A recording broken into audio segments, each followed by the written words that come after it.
So Rassie Erasmus has named his 23 Springboks to take on New Zealand, the old enemy, in Johannesburg. It's a massive game and some big statements in this selection and also a bit of a second row crisis. So let's go through the team. I'm going to say what I think about it. Let me know what you think. He had his full set of front rows to choose from, but he stuck with what he's gone for in the first game, Unche, Mbanabi, Malherbe, and the bomb squad of Marks, Steenkamp and Koch. So it's a really strong six. Of course, they didn't even need Thomas du Toit and Kitshoff, who would probably walk into any other international side. It's seriously impressive, and he's just gone with those six as he trusts them.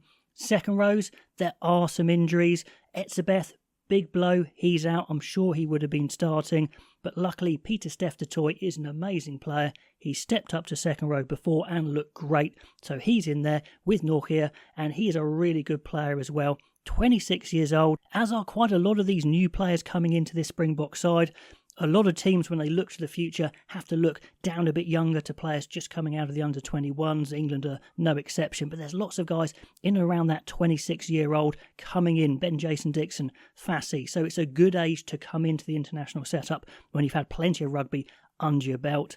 But that second row of Nortje and Pieter-Steph du Toit, I think is really good actually. Sure, they haven't played together a lot, so it's going to be a bit of a problem in that sense, but if they can go the distance, the full 80 minutes, which I expect them to actually, I think it will be fine. Obviously, missing Etzebeth is a big blow. They haven't picked Van Rensburg, the other inexperienced second row. Murat, I believe, has got an injury as well. So those two could well go the distance, and then they've just emptied out all the back row they've got into this 23.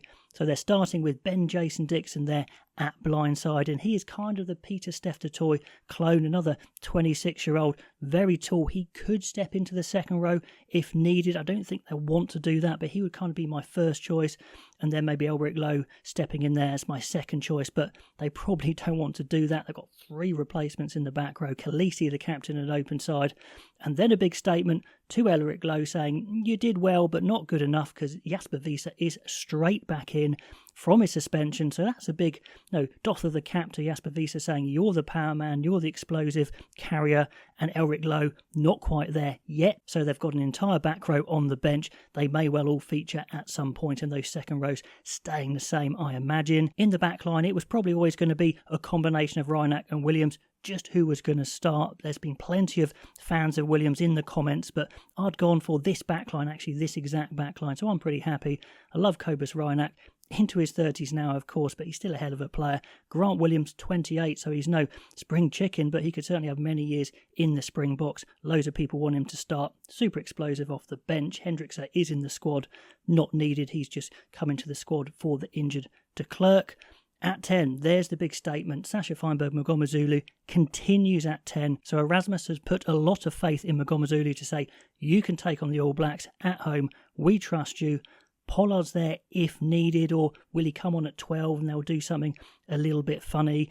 They've stuck with the same centres, no centres on the bench, so they could bring on Pollard to 12. They could move Mngomezulu to 12. And the centres they've left out are potentially world-class anyway. Esther Hazen at 12 and Am at 13. Just imagine that. Again, most nations around the world would take that. But sticking with De Allende and Kriel, who have done very well. The wingers were always going to be Colby and Arinza. They're just absolutely on fire. 100% their first choice wingers. Moody's back in the squad. He's a hell of a player. Got some serious wheels. Mapimpi, of course, is there as well if needed. But yeah, Colby, Arinza, 100%. Maybe two of the best, if not the two best wingers in the world.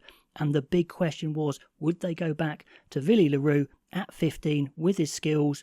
No, they're sticking with Fassi, the absolute wheels there, looking to scare the life out of New Zealand in attack, plus he's very good in defence as well. So they're kind of phasing out these older players, the guys well into their 30s, the likes of Pollard, the likes of le Roux, just starting to be edged out, some of the 26-year-olds coming back in. It is slow evolution of the Springbok team, that's why I like it. But can they put it all together? Can they put the solid set piece, the big defence which we've seen, and get some flow in attack as well? Of course, they've been working with Tony Brown really hard on that attack. Can they put it all together? If they do put it all together, this team absolutely could and maybe should beat New Zealand at home. If they're a bit bitty, if they can't convert their chances, of course, New Zealand could get them, especially on the counter-attack with the sort of skills they have. But it's exciting. especially in the back line, loads of speed. Second row, obviously a bit light on replacements. If they get an injury, then I think it could be a big problem. If it stays as it is in the second row, I'm very happy with that. Dutoy and Nokia, I think, are very good players, although a big miss of Etzebeth. Let me know down below what you think of this team. Is it good enough to win? Is it the team you'd have picked? Like and subscribe, that would be absolutely amazing. And I'm also going to try and do a live stream of this game. So if you want to follow along with someone with no skin in the game here, kind of a neutral watching this game, please do follow along. That would be brilliant for the live stream. And I'll catch you next time.